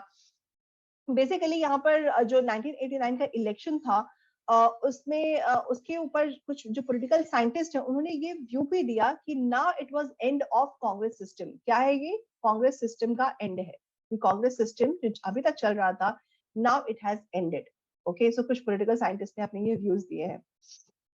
सेकेंडली 1990s की अगर हम बात करें तो एक इशू उभरता है, what is that, that is Mandal issue. Mandal issue emerge होता है। मंडल इशू क्या है, so there was a person BP Mandal, okay BP Mandal, ये खुद बैकवर्ड क्लास से आते थे। इन्होंने एक अपनी मतलब इस कम्युनिटी ने, जो मंडल कमेटी थी, इन्होंने मंडल कमीशन हम बोल सकते हैं, नॉट कमेटी, मंडल कमीशन ने रेकमेंड किया कि सेंट्रल गवर्नमेंट में जो अदर बैकवर्ड क्लासेस है, मतलब पहले तो अदर बैकवर्ड क्लासेस को आइडेंटिफिकेशन देना है, तो इस आइडेंटिटी देना है। तो इस आइडेंटिटी के तहत जितने भी अदर बैकवर्ड क्लासेस है उनको सेंट्रल गवर्नमेंट में रिजर्वेशन दिया जाए, सेंट्रल गवर्नमेंट जॉब में। ऑलराइट, सो इसको इम्प्लीमेंट किया गया कब, 1990s में। न्यू नेशनल फ्रंट, जो कि एक कोलिशन गवर्नमेंट थी, new national front. New national front किसकी लीडरशिप में थी, ये थी वीपी सिंह, ओके, विशेश्वर प्रसाद सिंह। तो वीपी सिंह के वो प्राइम मिनिस्टर बनते हैं, उनकी लीडरशिप में ये न्यू नेशनल फ्रंट एक कोलिशन गवर्नमेंट था, वो अपनी गवर्नमेंट फॉर्म करती है। और इन्होंने एक डिसीजन लिया, बीबी मंडल को बिठाया कि उनका कमीशन बनाया, और मंडल कमीशन का ये रिकमेंडेशन रहा कि अदर बैकवर्ड क्लासेस को सेंट्रल गवर्नमेंट जॉब्स में रिजर्वेशन दिया जाए, और इसको इम्प्लीमेंट करने का रिकमेंडेशन दिया जाता है। इस चीज को लेकर के जो एंटी मंडल प्रोटेस्ट इंडिया में अलग अलग जगहों पर शुरू हो जाते हैं। In fact I was very small जब ये इशू हुआ था, और मुझे आज भी याद है कि एक व्यक्ति थे जो कि उस एजिटेशन का हिस्सा थे, और वो ऑन कैमरा, मतलब पूरा न्यूज कवर किया जा रहा था कि वो खुद को जिंदा जला लेते हैं। ठीक है, क्यों, एज अ एजिटेशन, मतलब against this Mandal issue, anti Mandal commission protest के तहत। सो ये बहुत ही इंटेंस डिबेटफुल एक इवेंट इंडिया ने देखा या विटनेस किया। सो दिस ये जो डिस्प्यूट था पूरा, ये नाउ किसके बीच में हो गया, supporters and opponents of the OBC reservation. अब ये मंडल कमीशन पोलिटिसाइज तो ऑलरेडी हो चुका था, लेकिन जो इंडिया की जो पॉपुलेशन थी उसमें कुछ इसके सपोर्टर्स थे, कुछ इसके ओपोनेंट्स थे। So now it was opponents versus supporters of this issue या OBC reservation. So मंडल कमीशन ने जो इंडिया की जो पॉलिटिक्स थी आफ्टर 1989 उसको एक अलग ही शेप दिया, अलग ही तरीके से इंडियन पॉलिटिक्स उभर करके आती है। तीसरा जो इशू था that was economic, okay, economic issue. 1991 में इंडिया ने एलपीजी रिफॉर्म्स को इम्प्लीमेंट किया। ठीक है, ये जो एलपीजी रिफॉर्म्स थे, इसमें जो कंट्रीब्यूशन रहा है वो कहीं ना कहीं राजीव गांधी का रहा है, कि जो चेंजेस थे वो 1919 में दिखे, फिर रेडिकल चेंजेस हमें इंडियन इकोनॉमी में देखने को मिले। दैट वाज सिंस इंडिपेंडेंस, ये रेडिकल चेंज था 1991 में। ऑलराइट, सो इसने क्या किया, बहुत ही एक तरीके से न्यू रेडिकल पॉलिसीज इंप्लीमेंट की इन आवर इकोनॉमी। इंडिया की जो इकोनॉमी थी उसको ओपन कर दिया गया, प्राइवेटाइजेशन को प्रमोट किया गया, ग्लोबलाइजेशन को प्रमोट किया गया, ताकि इंडियन इकोनॉमी की डेवलपमेंट हो। इसके अलावा जो एक अलग इशू उभर करके आया जो कि था अयोध्या डिस्प्यूट। ऑलराइट, अभी हाल ही में ये इस अयोध्या डिस्प्यूट को रिजॉल्व किया गया है, जब जो डिसीजन था बाबरी मस्जिद वर्सेस अयोध्या मंदिर, इन दोनों को मतलब इसका एक फाइनल डिसीजन दिया गया 2019 में। लेकिन 2019 तक, सिंस 1989, ये इशू बहुत ही इंटेंस रहा। ऑलराइट, और कितने लोगों की इसमें जान गई, हिंदू मुस्लिम राइट्स हुए। सो इसने क्या किया, जो अयोध्या का जो एक जो डिस्प्यूटेड जो टेरिटरी थी उसको डिमोलिश कर दिया जाता है 1992 दिसंबर में, और ये जो इवेंट रहा इसने सिंबलाइज किया और ट्रिगर किया बहुत सारे चेंजेस जो कंट्री में हो रहे थे, पॉलिटिकल चेंजेस जो कंट्री में हो रहे थे, तो ये उसकी एक शुरुआत थी, तो ये इसको सिंबलाइज करता है। इसके अलावा इंडियन नेशनलिज्म और सेक्युलरिज्म के बीच एक डिबेट छिड़ जाती है कि भाई सेक्युलरिज्म क्या है, इंडियन नेशनलिज्म क्या है, दोनों के बीच में अंतर क्या है, ये एक डिबेट छिड़ गई। इसके साथ साथ बीजेपी का हिंदुत्व पॉलिटिक्स भी यहाँ से शुरू हो जाता है from Ayodhya dispute issue. Alright, finally Rajiv Gandhi का असासिनेशन कर दिया जाता है 1991 मई मंथ में, जिससे कांग्रेस पार्टी की जो लीडरशिप थी उसको भी हमेशा के लिए चेंज कर दिया गया। इंदिरा गांधी की डेथ हो चुकी थी, राजीव गांधी की भी डेथ हो चुकी थी। he had been assassinated by Sri Lankan Tamil Sri Lankan Tamil that was linked with LTTE। तो उनके इन लोगों के का एक ऑपरेशन था जिसमें राजीव गांधी को असैसिनेट कर दिया गया। तो इससे क्या हुआ, जो इंडिया की जो मेन पॉलिटिक्स थी उसमें भी बहुत सारे चेंजेस देखने को मिले। कांग्रेस 1991 के इलेक्शन के बाद एक सिंगल लार्जेस्ट पार्टी उभर करके आती है, क्योंकि उन्हें कहीं ना कहीं राजीव गांधी के असैसिनेशन की वजह से सिंपैथी मिली, लेकिन लीडर कोई भी नहीं था। तो राजीव गांधी की डेथ के बाद क्योंकि कोई लीडर नहीं है, तो नरसिम्हा राव जो कि एक एबल लीडर थे कांग्रेस पार्टी के, उनको प्राइम मिनिस्टर बनाया जाता है। यहाँ से already 1980s last end of 1980 से ही कोलिशन गवर्नमेंट की शुरुआत हो चुकी थी, और यहाँ से ये एक अलग ही दिशा में जो पॉलिटिकल डेवलपमेंट्स है उसकी शुरुआत हमें देखने को मिलती है। सो कोलिशन गवर्नमेंट की अगर हम बात करें या अलायंस की अगर हम बात करें, सो यहाँ पर जो 1989 का इलेक्शन हुआ, कांग्रेस उसमें हार गई, किसी को मेजोरिटी नहीं मिली या मेजोरिटी ऑफ वोट्स नहीं मिले, लेकिन गवर्नमेंट फॉर्म करनी है तो इसके लिए national front, new national front, ये लोग अपना एक अलायंस बनाते हैं जनता दल के साथ, Janata Dal plus regional parties, जिसको नाम दिया जाता है नेशनल फ्रंट। और इस नेशनल फ्रंट को दो अलग अलग तरीके की पार्टी अपना सपोर्ट देती है। इसको बोला गया है, आपकी बुक में एक वर्ड यूज किया, डायमेट्रिकली। ओके, डायमीटर होता है ना किसी भी सर्कल का, तो ये डायमेट्रिकली ऑपोजिट थे। क्यों? क्योंकि मान लो ये सर्कल है, ये इसका रेडियस है, ये डायमीटर है, तो डायमीटर का एक ये कोना एंड ये कोना।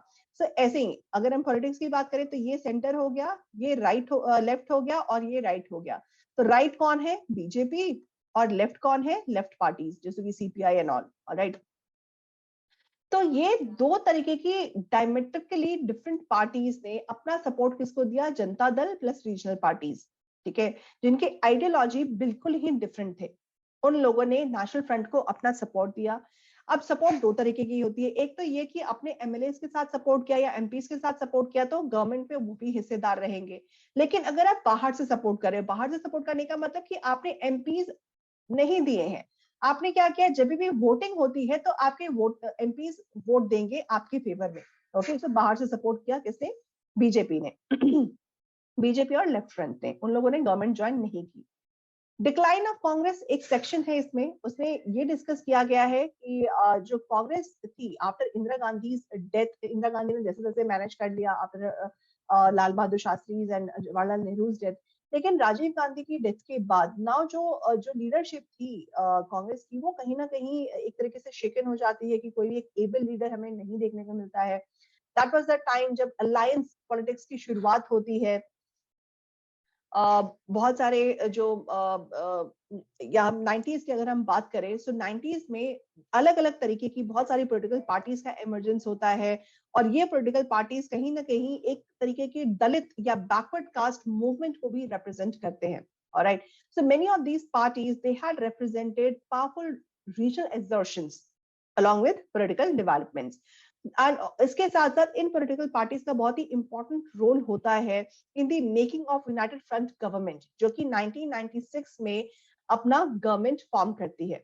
यूनाइटेड फ्रंट एक तरीके से नेशनल फ्रंट की तरह या उसके सिमिलर ही था, जिसमें Janata Dal was one of the party, और उनके साथ साथ रीजनल पार्टीज यहाँ पर उनको सपोर्ट करती हैं, उनके साथ मिलकर के कोलिशन या अलायंस गवर्नमेंट बनाती है। लेकिन इस टाइम बीजेपी फिर से सपोर्ट नहीं करती है, यूनाइटेड फ्रंट को यहाँ पर कांग्रेस सपोर्ट करता है। This is very important to know. United Front को कौन सपोर्ट कर रहा है? कांग्रेस। नेशनल फ्रंट को किसने सपोर्ट किया था? बीजेपी ने, ठीक है। तो यहाँ पर उल्टा हो गया, कांग्रेस अब अपना सपोर्ट दे रही है कि हम सपोर्ट करेंगे, क्योंकि अब क्या हुआ, जो लीडरशिप थी कहीं ना कहीं एक डायरेक्ट लीडरशिप नहीं थी सोनिया गांधी, वो थी कहीं ना कहीं पीछे से, उनके बहुत सारे सलाहकार थे, तो उनको सलाह दी गई कि भाई अब आ गया कि अब आप कांग्रेस पॉलिटिक्स या एक्टिव पॉलिटिक्स का आप हिस्सा बनो। So now this had been started. So basically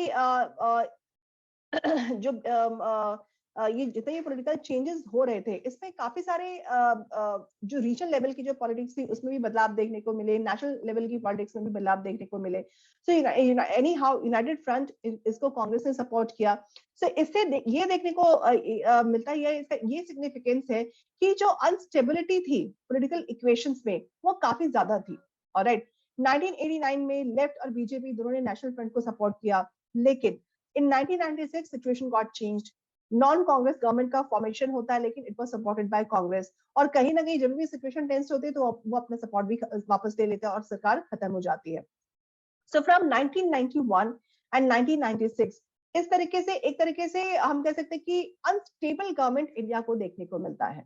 alright, so for the decline of Congress we have already discussed. Now इसके साथ साथ कुछ जो रीजनल लेवल की जो पॉलिटिक्स थी, जिसमें बैकवर्ड क्लासेस या कास्ट बेस्ड पॉलिटिक्स का बहुत ही अहम हिस्सा रहा। मंडल कमीशन, ऑलरेडी हम इसके बारे में कुछ चीजें डिस्कस कर चुके हैं। 1989 में मंडल कमीशन का रिकमेंडेशन होता है कि सेंट्रल गवर्नमेंट में गवर्नमेंट जॉब्स में रिजर्वेशन दिया जाए बैकवर्ड क्लासेस को। सो इसकी वजह से violent protest across the country देखने को मिले। जैसे मैंने एक एग्जांपल दिया कि वन पर्सन वो खुद को जला करके जला देते हैं in the form of agitation and he died as well. Alright, political fallout क्या है? सो 1978 में basically backward and minority communities एक फेडरेशन, एम्प्लॉइज फेडरेशन बनती है, जिसको बैंसेफ बोला गया, उसका शॉर्ट फॉर्म था BAMCEF, backward and minority communities employees federation. इसने एक स्ट्रॉन्ग पोजीशन लिया in favour of political power to Bahujan. अब ये बहुजन क्या थे? बहुजन थे सभी बैकवर्ड क्लासेस, एससीज, scheduled caste, scheduled tribes, OBC और हर तरीके की माइनॉरिटी, इनको बोला गया बहुजन। और इस बहुजन ने अपना एक फेडरेशन बनाया 1978 में। इसके साथ साथ दलित शोषित समाज बनाया गया, शोषित समाज संघर्ष समिति, और इसके साथ साथ बाद में बहुजन समाज पार्टी का इमर्जेंस होता है under the leadership of Kanshiram. तो ये कुछ कास्ट बेस्ड पॉलिटिक्स का डेवलपमेंट हुआ इंडिया में during since 1970s and till 1990s। Now a new consensus had emerged, जिसमें बहुत सारी चीजें हैं, बहुत सारी हम कह सकते हैं न्यू डेवलपमेंट्स हमें देखने को मिलेंगे। क्या? सबसे पहले तो इस इमर्जेंस ऑफ न्यू कॉन्सेंसस में अगर हम बात करें तो क्या है, 4 ग्रुप या 4 ग्रुप ऑफ पार्टी का इमर्जेंस होता है। क्या क्या? सो पार्टीज जो कि कोलिशन में होती हैं along with the Congress, parties जो बीजेपी के साथ अलाइड होते हैं, लेफ्ट फ्रंट पार्टीज, और वो parties who are not part of any of the three. Alright, ना ही लेफ्ट के साथ, ना ही बीजेपी के साथ, ना ही कांग्रेस के साथ। सो इस तरीके के 4 तरीके के ग्रुप हमें इंडिया में इमर्ज होते हुए दिखे। इसके साथ साथ जो इलेक्टोरल परफॉर्मेंस था कांग्रेस और बीजेपी का, वो भी चेंज हो जाता है, जैसे कि 2004 से लेकर के 2014 तक। ऑल्दो ये भी कोलिशन गवर्नमेंट का ही टाइम था, but still Congress consequently power में आती है। बट सिंस 2014 बीजेपी अभी भी पावर में है। ऑलराइट, सो ये जो एक चेंज इन इलेक्टोरल परफॉर्मेंस है दोनों ही पार्टीज का, वो विद द टाइम चेंज होता गया। Now it has totally changed. So Congress जो अमूल ने तब बोला था 1980s में, वो आज कहीं ना कहीं हम कह सकते हैं कि वो appropriate है। Now इसके साथ साथ जो growing consensus है वो क्या है? So some certain agreement हुआ economic policies पे, political and social claims for backward classes उसको accept किया गया in the active politics. State level parties के जो रोल थे in the governments of the country उसको एक्सेप्ट किया गया। इसके साथ साथ एम्फसाइज किया गया on pragmatic consideration rather than ideological positions and political alliances. So pragmatic consideration पे emphasis किया गया this consideration of the political parties. All right. इसके साथ साथ एक इशू जो आज भी बहुत ही इंपॉर्टेंट है in today's context of politics, that is communalism, secularism and democracy, जो कि आपके एग्जाम का बहुत ही महत्वपूर्ण हिस्सा है, जिसमें बहुत ही इंपॉर्टेंट इश्यूज है जैसे कि अयोध्या, गुजरात राइट्स, और ये दोनों ही इंटर रिलेटेड हैं एक दूसरे से। पहले अयोध्या डिस्प्यूट शुरू हुआ और इसके साथ साथ जो गुजरात राइट्स है ये उसका फर्दर एक्सटेंशन हुआ। सो अयोध्या डिस्प्यूट शुरू होता है जब बाबरी मस्जिद को डिमोलिश कर दिया जाता है इन अयोध्या इन 1992 एंड इसकी वजह से बीजेपी और बीजेपी की जो हिंदुत्व की पॉलिटिक्स है उसका उदय होता है, उसका राइज होता है। फॉर द जो बीजेपी के उस समय लालकृष्ण आडवाणी थे, अटल बिहारी वाजपेयी थे, हु लेड दिस पॉलिटिक्स और हु लेड दिस मूवमेंट या हिंदुत्व की जो राजनीति थी। सो बेसिकली जो हिंदुत्व की जो पॉलिटिक्स थी उसमें जो भी मेंबर्स थे या जो भी सपोर्टर्स थे, they were to be called as kar sevak. Okay, kar sevak, यही कार सेवक जो डिमोलिश करके या उसका हिस्सा रहे डिमोलिशन का, when they were coming back, okay, not coming back मतलब दे वर सपोर्टर्स। सो गुजरात का गोधरा वाज अ स्टेशन जहां पर बोला गया कि पूरी एक बॉगी को जला दिया जाता है जिसमें बहुत सारे कार सेवक्स की डेथ हो जाती है।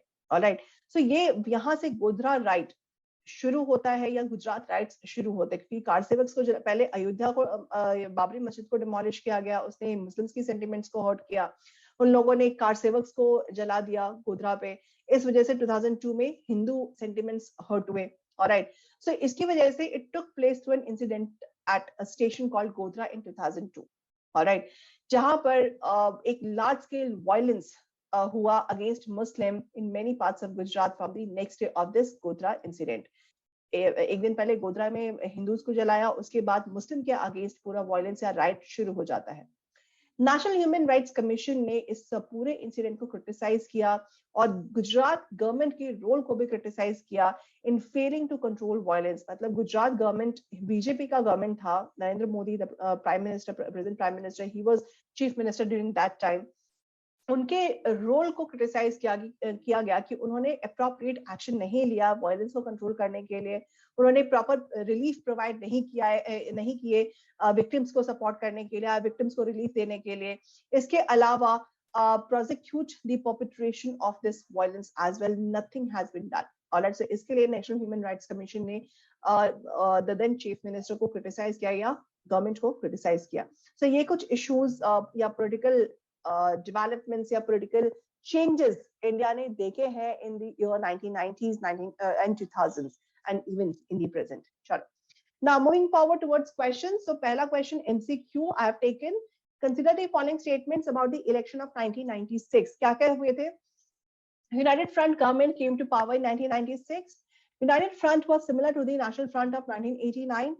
BJP supported United Front government. तो आपको यहाँ पर सही स्टेटमेंट्स चूज करना है। अब देखो, united front government, national front या new national front had been supported by whom? Supported by Congress. United Front, BJP. United Front was supported by Congress. Alright. United Front कब आती है? 1996 में आती है। न्यू नेशनल फ्रंट 1989 में आती है जब वीपी सिंह प्राइम मिनिस्टर बनते हैं। दोनों ही जो फ्रंट थे वो सिमिलर नहीं थे। क्यों नहीं थे? क्योंकि यहाँ पर बीजेपी का सपोर्ट था और इसमें कांग्रेस का सपोर्ट था। सो ये दोनों सिमिलर नहीं थे। Although Janata Dal plus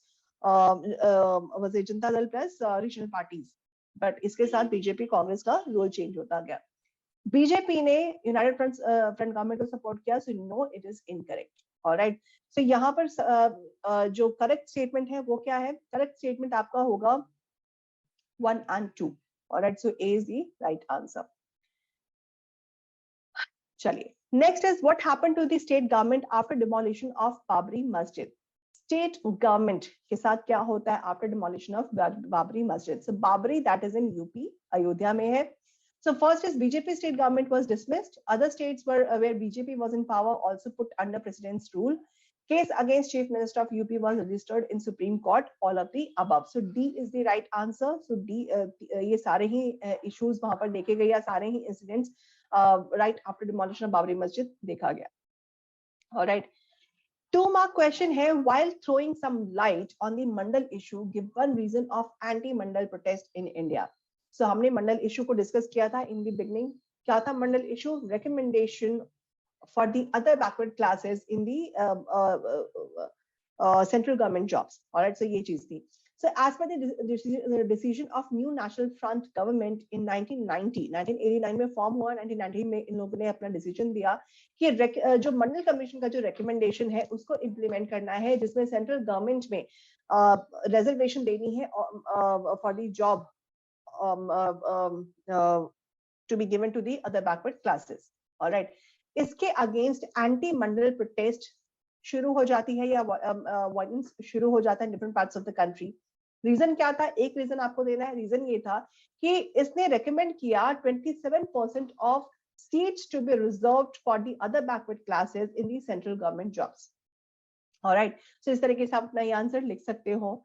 now moving to another question, explain the concept of a coalition government. Coalition government जब एक या एक से ज्यादा पार्टी दो या दो से ज्यादा पार्टी मिल करके अपनी गवर्नमेंट बनाती है, दैट इज कॉल्ड कोलिशन या alliance. Alright, so coalition government क्या है? That is a cabinet of a parliamentary government in which different political parties choose to cooperate. Okay, they cooperate with each other in the administration and regulation of the country. Usually it could be temporary alliance that forms where no single political party gains clear majority in the elections. So this is called coalition government. जैसे कि UPA government या अभी present में NDA government या past में United Front, National Front, ये सभी examples है कोलिशन गवर्नमेंट की. Now another is 4 marker question. Mention any 4 prime ministers of India and name their respective coalitions that led the union government from 1989 to 1999.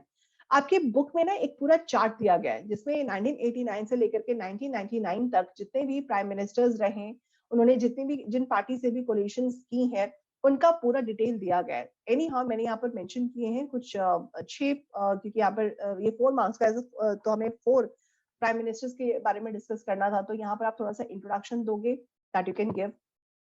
Then यहाँ पर prime ministers की अगर हम बात करें तो first it started with VP Singh जो कि 1989 में कोलिशन गवर्नमेंट में आते हैं, नेशनल फ्रंट बनाते हैं और बीजेपी और लेफ्ट के सपोर्ट के साथ ही गवर्नमेंट बनती है. ऑलराइट, देन 1991 में PV Narasimha Rao he became 9th prime minister. इनको इकोनॉमिक रिफॉर्मर भी बोला जाता है क्योंकि 1991 का जो इकोनॉमिक रिफॉर्म था वो इनके टाइम पर ही आता है. इसके साथ साथ इन्होंने AIADMK से सपोर्ट किया जो कि तमिलनाडु का एक रीजनल पार्टी है. इसके साथ साथ इन्हें कुछ दूसरी पॉलिटिकल पार्टीज का भी सपोर्ट मिला. ऑलराइट, अपना पूरा कार्यकाल खत्म करते हैं जून से लेकर के 1996 तक इनका पूरा 1991 से लेकर 1996 तक इनका गवर्नमेंट चलता है. देन 1996 में जब इलेक्शन होती है, that was 11th election of Lok Sabha, उस इलेक्शन में फिर से क्लियर मेजॉरिटी नहीं होती है, ऑल्दो बीजेपी को ज्यादा सीट्स मिलते हैं under leadership of Atal Bihari Vajpayee. सो लेकिन फिर भी ये लोग माइनॉरिटी में ही थे. तो यहाँ पर फिर से कोलिशन किया जाता है और यहाँ पे जो अटल बिहारी वाजपेयी हैं, सिर्फ 13 दिन की सरकार उनकी बनती है. भी एक तरीके से बहुत ही एक अलग तरीके की पॉलिटिक्स रही इंडिया में, एक पॉलिटिकल फेज रहा इंडिया में. 13 डेज की उनकी सरकार बनती है. इसके बाद वो 1998 में दोबारा इलेक्ट होते हैं और 2004 तक अपना जो टर्म है उसको कंप्लीट करते हैं. Then HD Deve Gowda, you can write about him, जो कि नेशनल फ्रंट के थे, 11th प्राइम मिनिस्टर थे. उनको कांग्रेस सपोर्ट करती है और वो जून 1996 से लेकर के अप्रैल 1997 तक प्राइम मिनिस्टर रहे. गवर्नमेंट कोलैप्स हो जाती है क्योंकि कांग्रेस अपना सपोर्ट विथड्रॉ कर लेती है. ऑलराइट, सो ये कुछ आप प्राइम मिनिस्टर्स मेंशन कर सकते हो. Next one is 6 mark question. Assess any 3 benefits of the coalition governments in India since 1989.